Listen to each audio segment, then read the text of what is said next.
Well, ladies and gentlemen, welcome back to Tokyo Table Talks, our weekly unscripted podcast where we talk about all things related to Dungeons, Dragons, and the combinations thereof.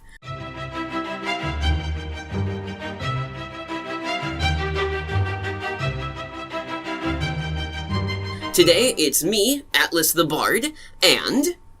I'm Dragor. Today's topic, we're going to talk about some more, real-life things. Not just things that are at the table, but things that surround the table on which you play Dungeons and Dragons.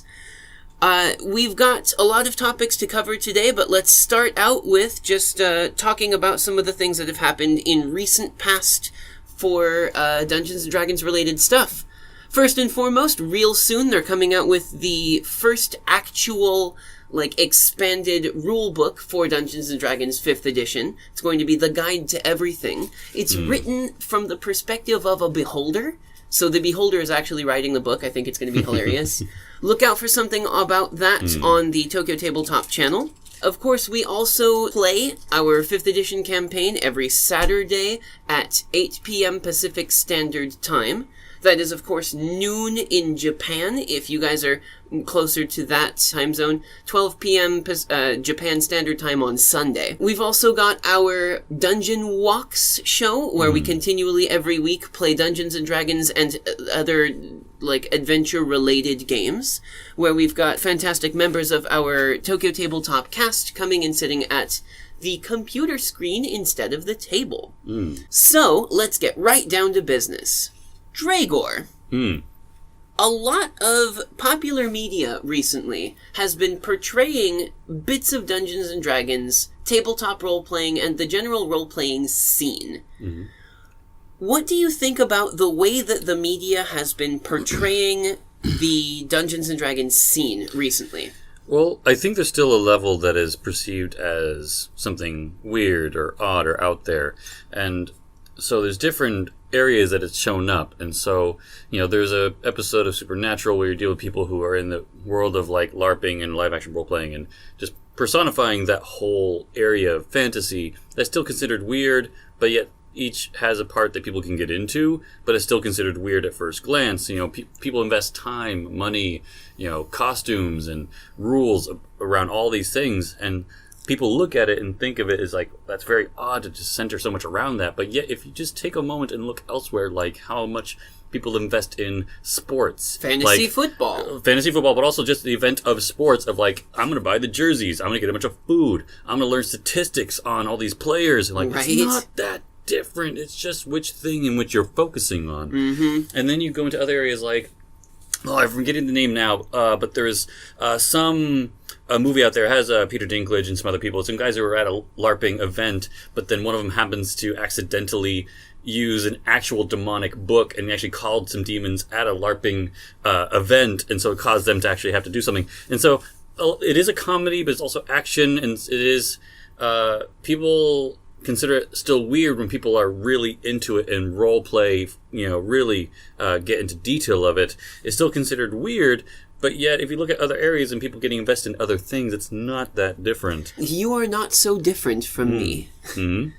But no, the media recently has been portraying more of the Dungeons & Dragons and role-playing scene, but it still isn't portrayed in a 100% positive and accepted light.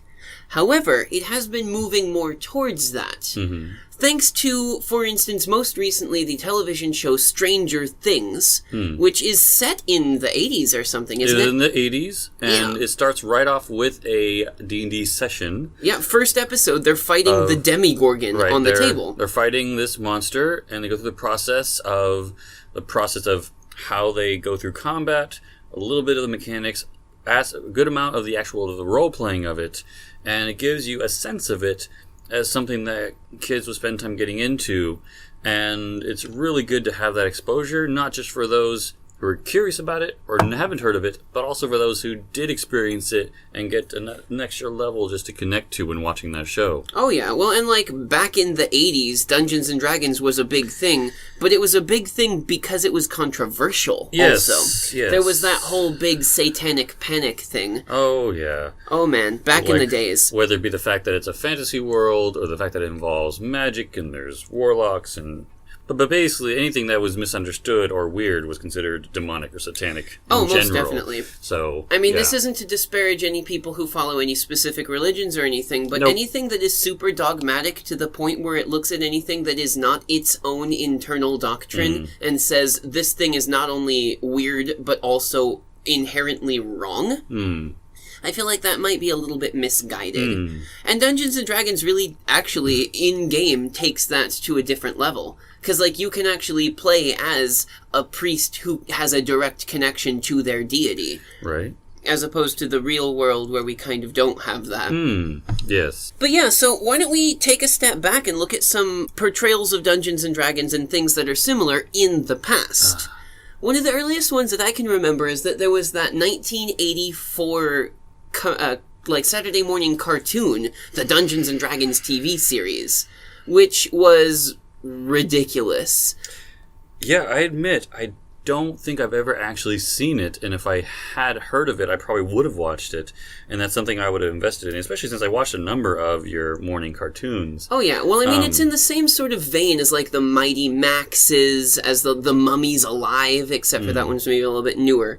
But like it was a standard Saturday morning cartoon. You had a bunch of kids who got sucked into the Dungeons and Dragons world, and they had all, like, taken on aspects of specific character classes, and then they ran out of base classes, so they made one kid an acrobat. Acrobat? Where did you come from? Well, I mean, that's technically, there was a thing in the old editions where you could be acrobat, but, like, so it was a portrayal of the idea of Dungeons and Dragons. It wasn't an accurate portrayal of, like, people playing at a table or anything like that, but it had that fanciful, like, aspect to it where, you know, you had the priest who could heal people. You had the wizard who could cast powerful magic. You had the fighter with his big axe that could fight people. And you had that sort of like very just standard party dynamic. But the people who were in that party were not actually those things. They were a kid who had been given that ability. Right. And that's where the aspect of role-playing really shows up in that one. Right. It's a fantastic idea because, like, at the very beginning, they're like, oh, I'm a wizard, what do wizards do? Just like anyone who's sitting at a real table would do if they walked into a second edition campaign and someone handed them a wizard character sheet. They were like, here's your guy, and you're like, okay, cool, what do I do? Right, you have that moment of, magic missile. Okay, fine, I try that, and you're like, oh, that's what it does, okay. Then that's now my thing, and so you're getting into it, and it just develops, and So that was a pretty clever introduction to the idea of it, even back in that time when the words dungeon and dragon next to each other invoked a lot of, like, fear from parents. Yeah. I mean, that show went on for a decently long time. It was for a bit. I'm just looking at the thing here, and it says it was 83 to 85. Which is a long time for a Saturday morning cartoon. 27 episodes, so yeah, that's pretty good for then, yeah. Right, I mean, it obviously, 27 episodes over a series of 2 years means that there was a lot of reruns. But that also means that there was demand for those reruns. So that it was a highly enough rated show that they continued to play it. Yeah. And I think that's an important thing to note. There's also the 2 official Dungeons and Dragons movies, which were just so bad. I can't remember what the other one was. The first one that I know was called Dungeons and Dragons. It was back in 2000. And that had Jeremy Irons, and it had one of the Wayans brothers. And it had the guy who was a villain from, like, one of the Highlander movies, Endgame. And it's just some random guy. But, and it had Richard O'Brien in it. He was the leader of the Thieves Guild. It was very interesting to see him in that. Yeah, that's the one, where they had to get, like, the gold dragon staff or whatever. So there was a dragon... yes, I've seen it a number of times. But, yeah, so the whole thing is a dragon rod could control that color dragon. And so you have this wizard, who's played by Jeremy Irons, who's trying to, like, manufacture or create a rod that can control red dragons that allow him to overthrow the rule of the whatever the kingdom was. And so in that process, there's this whole story bit where the main character, you have this, like, female character who, like, learning magic stuff and meets up with the rogue, and they go traveling around. And so you get introduction of different characters like dwarf, elf, and so, okay, I'm seeing parts of it. And you also get the way that parties come together. Yes, and that part I felt was pretty good as far as how people just end up meeting up. Mm-hmm. But, like, when you're a D&D, aficionado, a fan, and you know some stuff of D&D, you wonder about how that got put together, how they make certain references. The choices they've made in this film. Was there a beholder fight? No. You see a beholder pass by and someone, look, a beholder. That's it. You don't get to fight no it. Fight.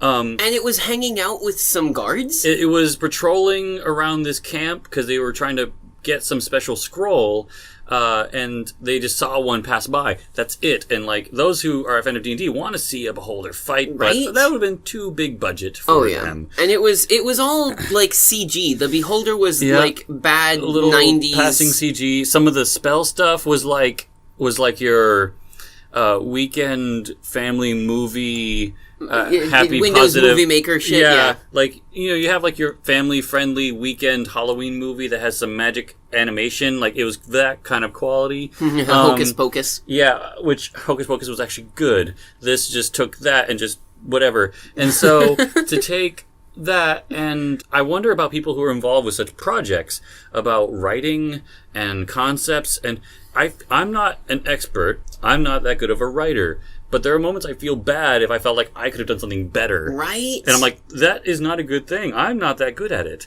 And when I feel like I could do something better for a D&D movie or a Dragon Ball movie, that's kind of a bad thing. And so, yeah, that was a bit rough. I can't remember what the other one was. Oh, well, I mean, there was one in 2005 that was kind of... one that I had seen Wrath of the Dragon God. Yeah. I had seen it, like, online or something, and I'm like, oh, someday I'll watch that. It's garbage.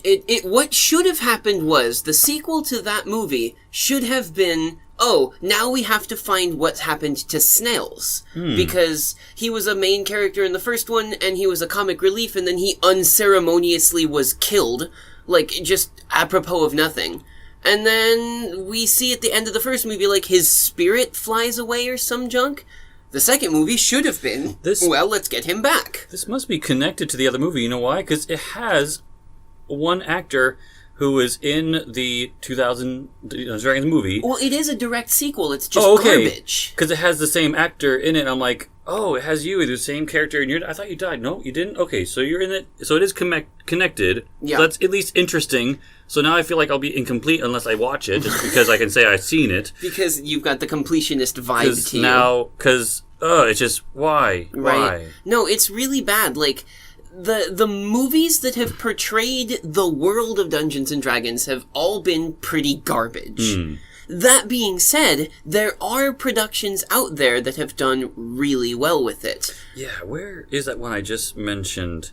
You were talking about Scourge of Worlds, right? Yes, Scourge of Worlds. I found it by accident, I think, because actually I bought the DVD, and I was like, D&D, and it's a DVD, I'll get it.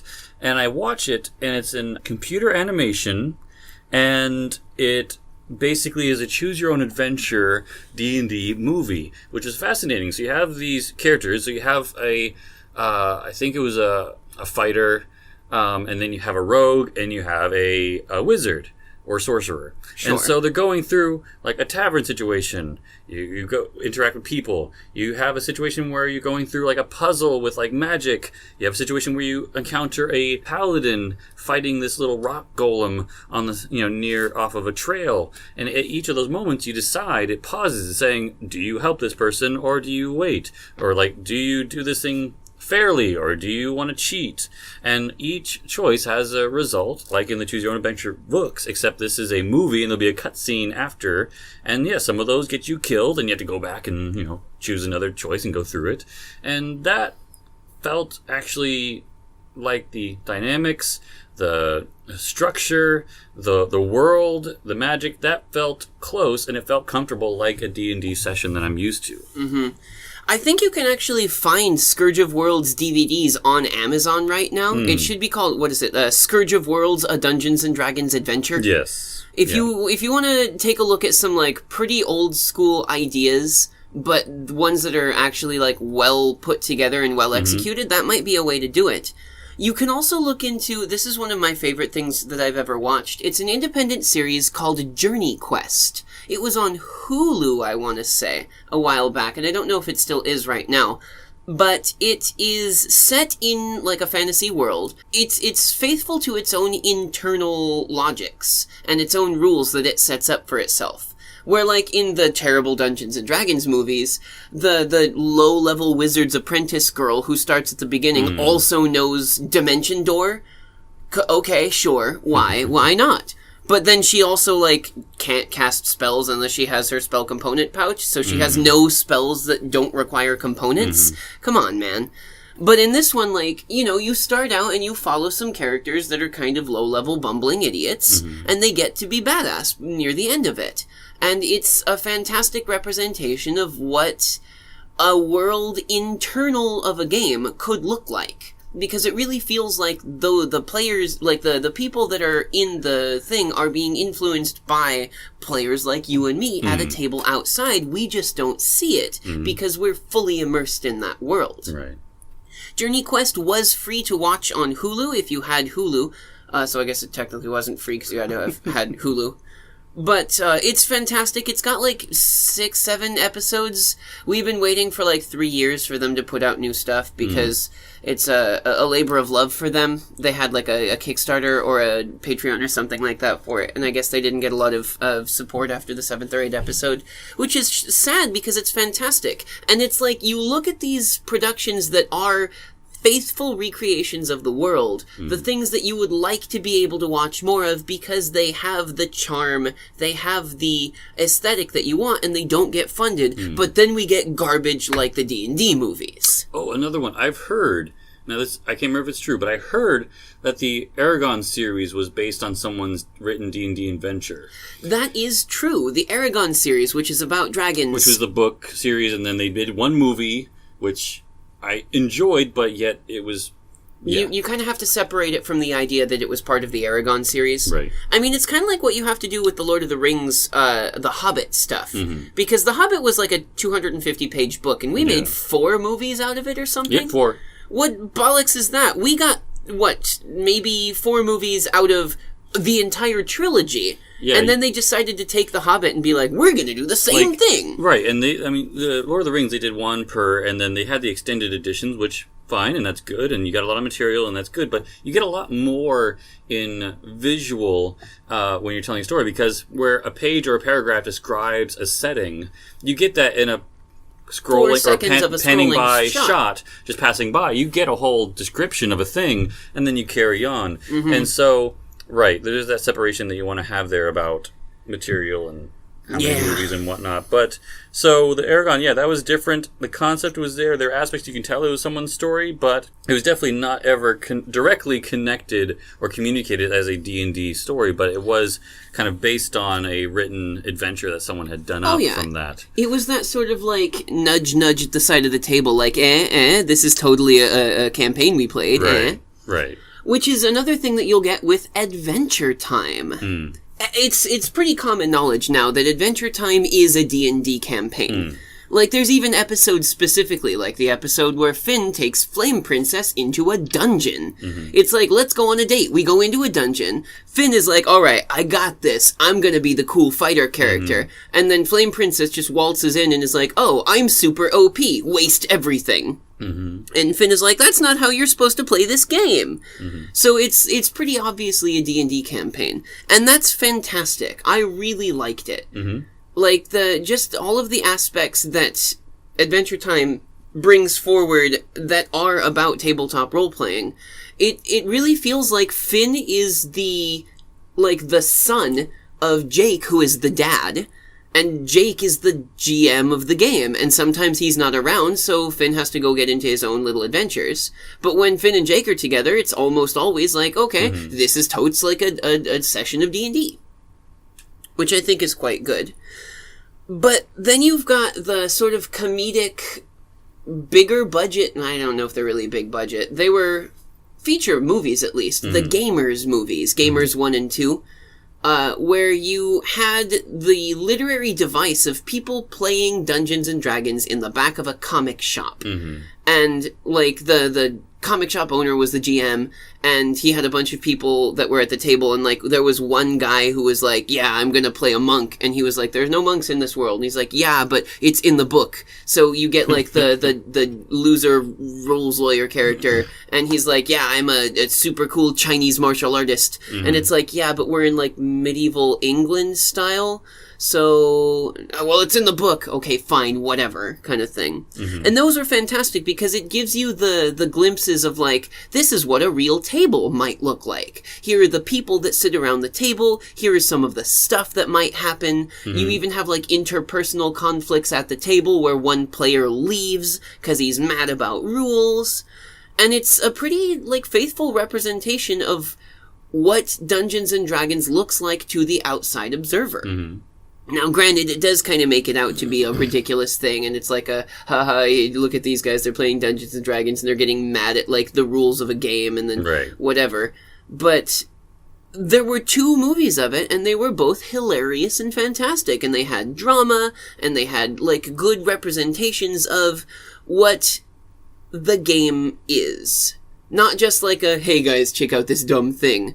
Or like a, hey, this is an internal world with no, like, point of reference or anything. It was just, we're playing Dungeons and Dragons, and we made a movie about it. And that's great. I really appreciated that we got that kind of thing. Then, there was the legendary film. I know you know the one. Dark Dungeons.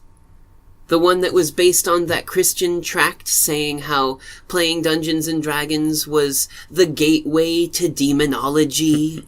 How the more you played Dungeons and Dragons, the more the people you played with would start to take you to their underground demon cult and make you blood sacrifice your best friend in college to try to bring the Dark Lord Cthulhu back from the underworld or whatever like that. Well, that was a Christian tract that came up. And it was wildly popular because of how ridiculous and wrong it was. And no, it just has one plot line on IMDb. It just says, written by Anonymous, 2 college students are seduced into the evil cult of role-playing games. That's the complete plot synopsis of this movie. And yeah, it just... It's so good. It's the movie is definitely made by somebody who is not a practitioner of the religion that they are taking the source material from, because it definitely really tongue-in-cheeks it.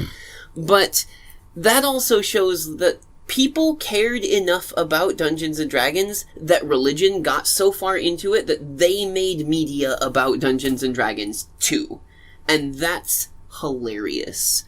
There's a fantastic YouTube video where JonTron goes through and, like, picks apart what's stupid and wrong about the thing. You can go ahead and search that on YouTube if you want to. But it's so dumb, and it's hilarious. Like, you actually get, like, a CGI Cthulhu in this film, like, trying to come out of a blood pentagram on the ground and all this. It's ridiculous. So if you really want to go through and see, like, what some of the references that we've made here are, you can look at Stranger Things as a framework for, like, how Dungeons and Dragons affects people's real-life skills. You can look at the D&D TV series from the 1980s. There are the 2 Dungeons and Dragons movies that are garbage. You can look at Journey Quest on Hulu. There's also Scourge of Worlds, the DVD adventure that Matt was talking about. You can look at Gamers 1 and 2 to see the representations of how they'd look at the table.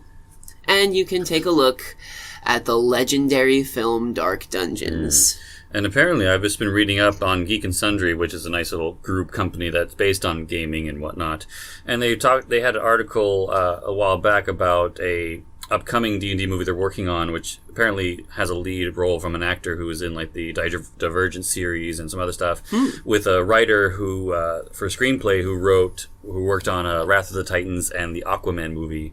So that sounds cool. It sounds promising, at least. And so with a particular group, it's some group called Ain't It Cool News, claims to have got access to an early version of the script, or at least concept, and they said it's supposed to be an Object Quest style D&D story, where they go on a quest to find a magical artifact. Because of course. And the working script is said to be Dungeons & Dragons: The Hand of Chaos. Ooh. And so it'd be cool to see what they do with it, and hopefully something new. And the fact that Geek and Sundry is following and reporting on such things is great, because I like having that reference. Because Geek and Sundry is based out of something created by Felicia Day and some others, who first time I saw her was on The Guild, which is very role-playing, like, focused, which was one of my intro into something more normal in regards to that world being watched and available. Most definitely. Nah, that sort of stuff is great. And, like, having the crossover between Dungeons & Dragons and real life is another thing that's super cool. Let's talk about that after the break. Ladies and gentlemen, I'm here to talk about Axe Tax. Are your combats at your table getting a little too boring? Can you predict what's going to happen? Have you fallen asleep between turns at the table? Then have we got the thing for you. Axe Tax is a new active combat system for 5th edition Dungeons & Dragons that can be extended to fit with any Dungeons & Dragons, or in fact any other series, that you'd like to use at your table. It's free to use, and you can help support the development by supporting us up on Patreon. Take a look at our website at www.axe.tax. That's axe.tax. With this new tool in your hands, you'll never be bored at your table. Come and pay the Axe Tax. I'm never gonna get tired of doing that stupid, that cheesy voice. We gotta get some real sponsors. And welcome back. Thanks very much for that sponsor. No problem, bro. I love this voice. Right, we're gonna have to do something about this guy. Anyway. So let's talk about the impacts that playing Dungeons & Dragons has on you as a person outside of things at the table. Now, Matt, you have been playing D&D for a decent while now. How do you think it's affected your real life? Well, somewhere hiding in the who knows where of storage box, there's a VHS recorded video of a D&D session I played with my brothers back in 96-ish. The original live stream. I believe it was Dark Sun focused. And we just went through the process. And really, just that day, it was very much a big look forward to process of, we're driving out, we're going to get a case of Mountain Dew, we're getting a couple big pizzas, bags of Doritos, and we're going to sit here all day and play this game. And it was very much it's this whole process. It's not just if we're going to have a movie night with friends, or we're going out for karaoke, you go, there's a lot of thought and preparation behind this thing. One person is doing the writing and organizing the whole thing, and I create the character, I have the character sheet, roll the dice, learn about the different feats. And so to be able to focus energy and time into this thing was very beneficial for me. It was something that gave a lot of focus and something to enjoy and something to just spend a lot of time on. And so from that early time, it kind of was very sporadic about how often I would actually play, but over time it would just slightly shift, new additions, learning new stuff, adapting or hating certain additions, Fourth edition, and then coming back into it.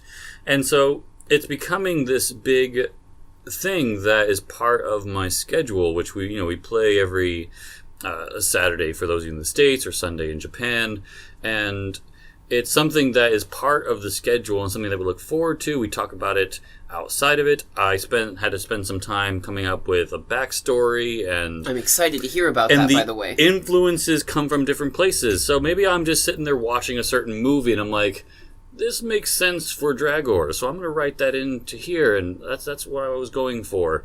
And I write that up and I send it to the DM so that he can work that into the story and what happens next. And so, yeah, it's very much just becoming a normal thing. And now, as far as outside of the people involved directly, a while back, about a month ago, I was in the middle of an interview for a teaching job and asked about what hobbies I had, and so I was trying to go through. I'm like, oh yeah, I go for runs and do some gaming, watch movies. I do some tabletop gaming, and the guy interviewing me asked about tabletop gaming. He said, oh, D&D, or as he knew it, and I knew it originally as AD&D back in the day.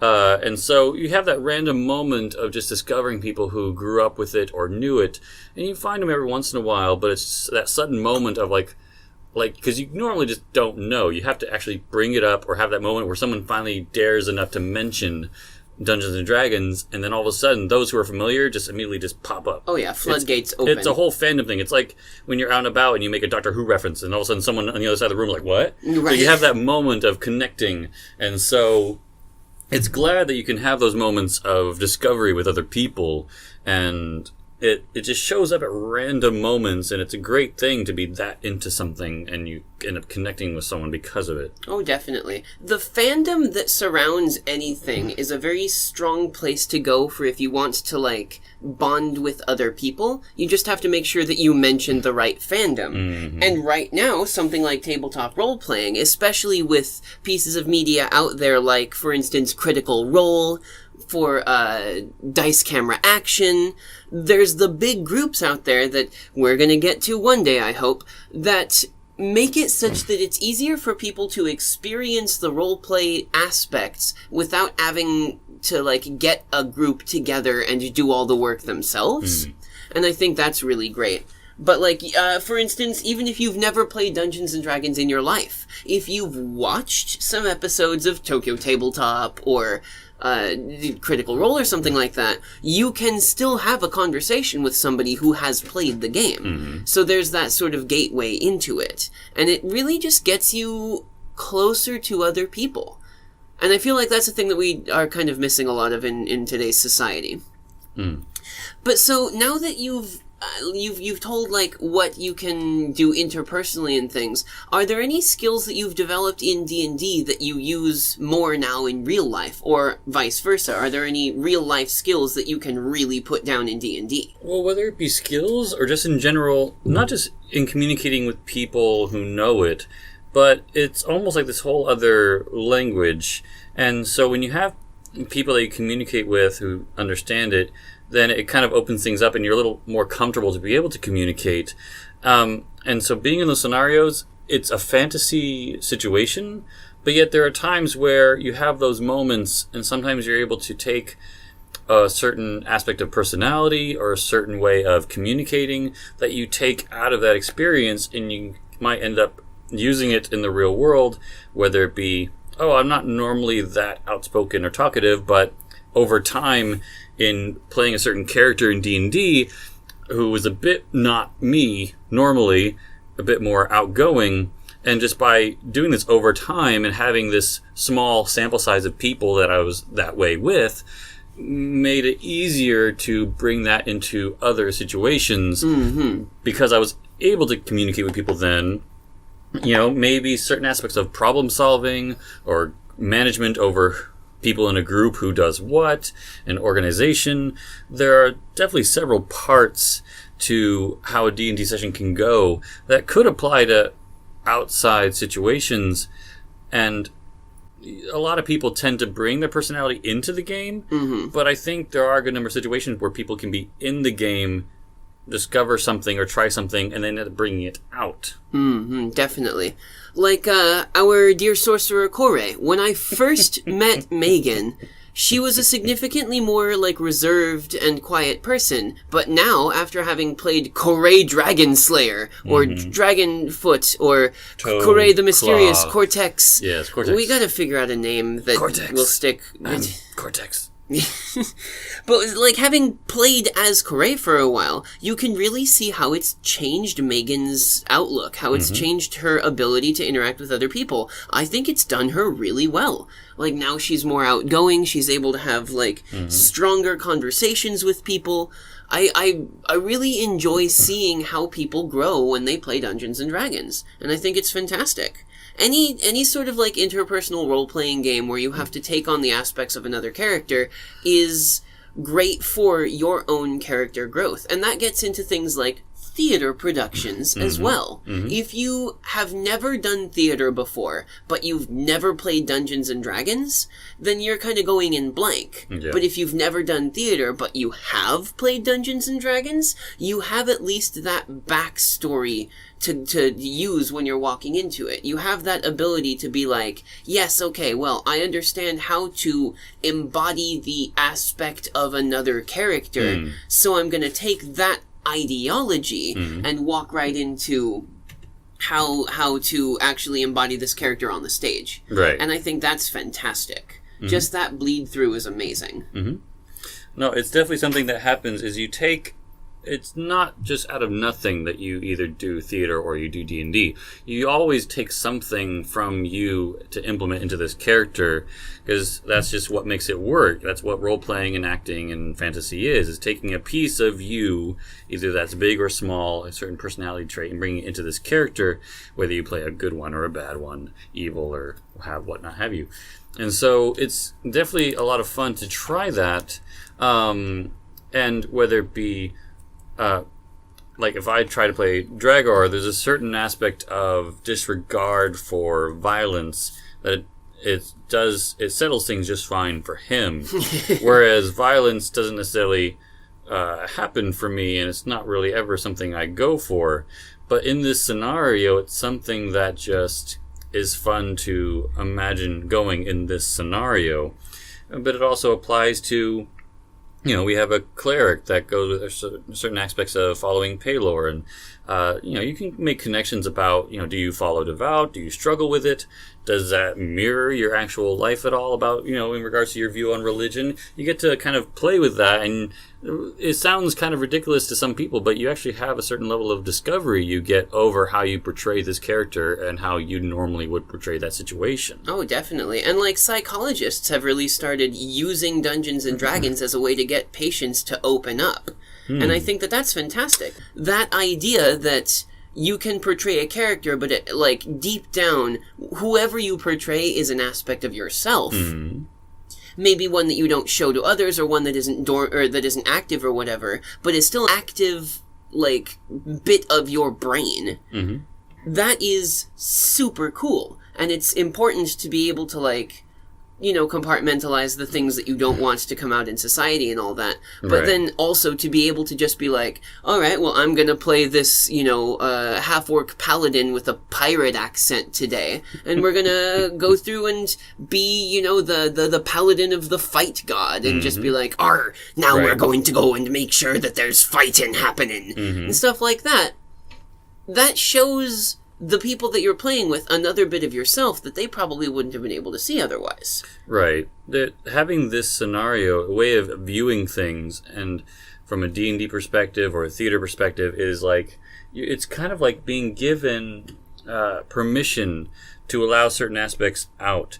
If normally you don't speak up for yourself about things, but maybe in this scenario you got to practice or feel what it's like to actually be a certain way. Yeah, slam your hand on the table, point at the other guy, and yell something. Right, and so in that situation, it's a safe and expected and normal situation to be a certain way that does not have any context outside of that situation. So you get to feel these things and be a certain way without too much concern over it.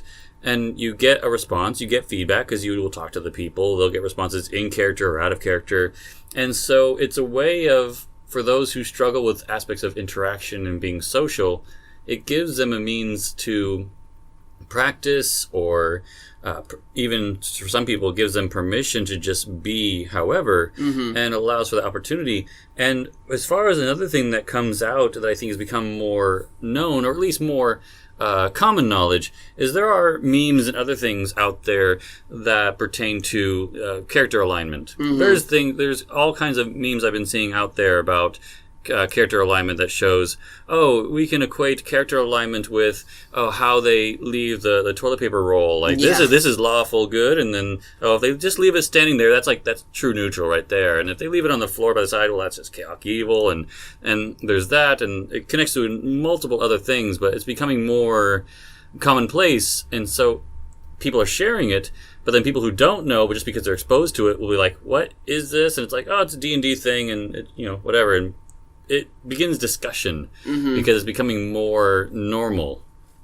And I think that it's fantastic. Like, a decade ago, it was a nerd thing. It was, you got laughed at for playing Dungeons and Dragons. You spent this much time writing stuff in a notebook and drawing maps on a grid paper and making lists of spells. Like, that just sounds what a losery dorky. thing to do. Yes. But now, like, it's become the cool thing. Cool people play Dungeons and Dragons. Vin Diesel plays Dungeons and Dragons. Terry Crews is a huge Terry gamer Crews, nerd. I would love to see a table with Vin Diesel and Terry Crews on that, and then DM'd by, like, Matt Mercer or something. I've seen cool posts on Tumblr where someone mentioned about they want to see a movie where Vin Diesel and Terry Crews are, like, some, law enforcement, and they have to, like get into the world of, conventions or something to try and figure something out or figure out a crime, but they're actually super nerdy and they get into it, and just imagining certain scenarios that just play that. But a lot of people are into this, right? And like, it's cool to be now, but a decade ago it super wasn't. No. So what changed? Why did the public perception of Dungeons and Dragons change over the past about a decade? Like, when you were younger, how did people perceive you playing Dungeons and Dragons? It wasn't regular conversation. It wasn't something that I ever felt like I was able or should bring up. Was it because you were scared of being labeled a nerd? Maybe. Well, I mean, in general, back then, I wasn't much of a social person anyways. Fair. And so the only people I would communicate with would be the people who I've either already played with or had hung out with long enough that I found out that they played, and then I'd be like, oh yeah, I played. And that would be my being able to contribute or being able to mention it was already knowing whether or not they took part in it or were familiar with it. And so, Sure. But other than that, I think it's just, usually two factors are needed. Just a matter of time of people being corrupted by Satan, as some would say, or at some point, someone of note of popular culture or celebrity, some authority thing, someone who is noticed or known enough, mentioning it or being witnessed or being part of it gets people talking. And in the past, when your average game is done in a basement with just select few friends that are close, you're not going to get much notice from that. But then once you finally have someone of notice who is part of celebrity or part of the news, is viewed and heard, mentions it, then that's going to cause it to start spreading and being talked about. And when one person speaks up, it's going to cause other people to speak up about it and talk about it, and it's just going to keep going and building from there. And I feel like that's the fantasticest thing that could have possibly happened. And I know fantasticest isn't a word, shut up. But when I was a kid, I had a couple people who liked the idea of role-playing, and then I had everyone else at the school who thought that I was a loser and used significantly more pejorative words to talk about me. And that may or may not have been the fact that I was the token pagan at a Christian school. But, it was always like you kept your mouth shut about that stuff if you didn't want your locker broken into and have the football players piss on your stuff. But now, if you don't play D&D, it's fine. But if you do play D&D, yeah, that's kind of cool. Tell me about it. Well, then you'll have the conversations of, it's not just like, oh, do you play D&D? It's like, oh, well, what are you? Like, what character are you? Like, dude, we need a cleric. Like, yeah, you suddenly get these secret your coworker who drinks coffee in the morning and then never talks at all. Suddenly you mention that you're playing D&D. Right, dude, we have a game on Fridays. Yeah, and they lean in real close. They slide a note onto your desk that's like, "Do you play as a cleric? We need one. Right. Fridays 7 p.m. or something." And then they just don't talk to you about it until you mention something back, and suddenly you're best friends. Right. That sort of stuff has happened to me before. It's fantastic how now the perception of the game and the scene in general is that it's actually pretty cool. And that's thanks to things like Stranger Things, like we mentioned earlier, tying everything back up. Stranger Things has that entire framework, and it was a fantastic television show that has, like, a bunch of cool monsters and stuff in it. It has concepts that, like, would show up in a D&D game, but are also great for, like, a mildly horror show. It's fantastic, and that is a great, like, introduction to the idea of Dungeons and Dragons. And since Stranger Things was in such mainstream, now so many more people are hearing those words, they're Googling it, they're going to their local game shop and buying the books, they're getting absorbed into it, they're going to conventions, and now they belong to Satan. Wait, no, the other thing. But no, like, it's just a complete revolution of how people now perceive the game. And I think that it's only going to get better. Right. It's only going to be a greater community in the future. Obviously, there will be, like, the trolls who, they'll go into Adventurers League and they'll just play, like, a loser who kills their party members and goes, haha, you're a loser. Right. There are some funny videos out there that shows, like, oh, all of your, gaming sessions or groups have, which type of player are you? And that pertains to both the masters and the players. You have different types. You have those who get super, super into the role-playing, that they method act, they always talk as it, and always refer to characters and certain names. Nothing against that. Sure. That is not entirely me. I am more of the simplistic of, I'm me and I'll communicate something. I usually don't talk as the character too much, except for when I'm kind of mostly am my character in certain senses of talking. It's not that much of a stretch. And then you have the dungeon master, which can be kind of like that as well, getting super into it. Or I've played with some who are very just matter-of-factly and just saying, you're here, this is what's going on, what do you do? Nothing wrong with it. It's based on the people playing, and do they all match up, and each plays their role. Some are super detail-oriented about, this rule says blah, blah, blah, and every single detail gets checked, which it's good to know the rules, but there's a certain point when it makes the session last way too long. Yeah, those kind of people they tend to be the thing that slows the game down the most, rules lawyers. There's the one that doesn't really know what they're doing, but they're super happy to be there, which is great. And they're like, wait, what am I doing? Okay, I do that. Okay, I did, and honestly, they're fun. I like that. It doesn't matter if they don't, and that's just great because they want to be there and they're having a good time. Right. You have the one that doesn't show up. That's just that's part of every group. Everyone has a person that just doesn't show up. Oh yeah. And then you have your ones that is there to just cause mayhem. Like, they might be playing a certain character of a certain alignment, but really in their head, they're really just being chaotic neutral and they're just causing mayhem. Yeah. They'll just go against everything regardless, and they just want to just cause a crazy session because they feel like, oh, this is where you can just do whatever you want, right? Or play it that way. And so there's all different ways of playing it.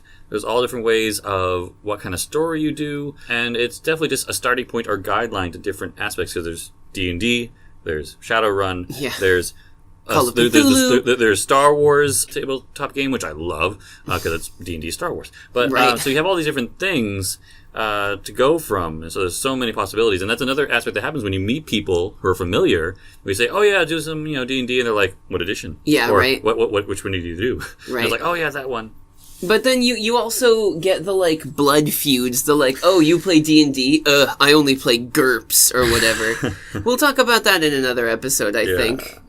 Well, thank you guys very much for coming and joining us. I hope that you enjoyed what we had to say today. I hope that maybe you've got some opinions on it yourself. If you would be so kind, you could go ahead and leave a good review for us on iTunes, which is where I think you may have found this podcast. If you're looking at this on YouTube, then you can leave us a like and a subscribe, hit that little bell icon so that you're up to date on when we put out more videos and things. I hope that you really enjoyed it today. Thank you very much to our sponsor, Axe Tax. No problem. God, we gotta get this guy out of here. He's a creep. If you want to help us continue making good podcasts and other content like this on our channel, then you can hop onto the Patreon that's attached to this one, which is patreon.com/arcanestatic. That's ARCANESTATIC.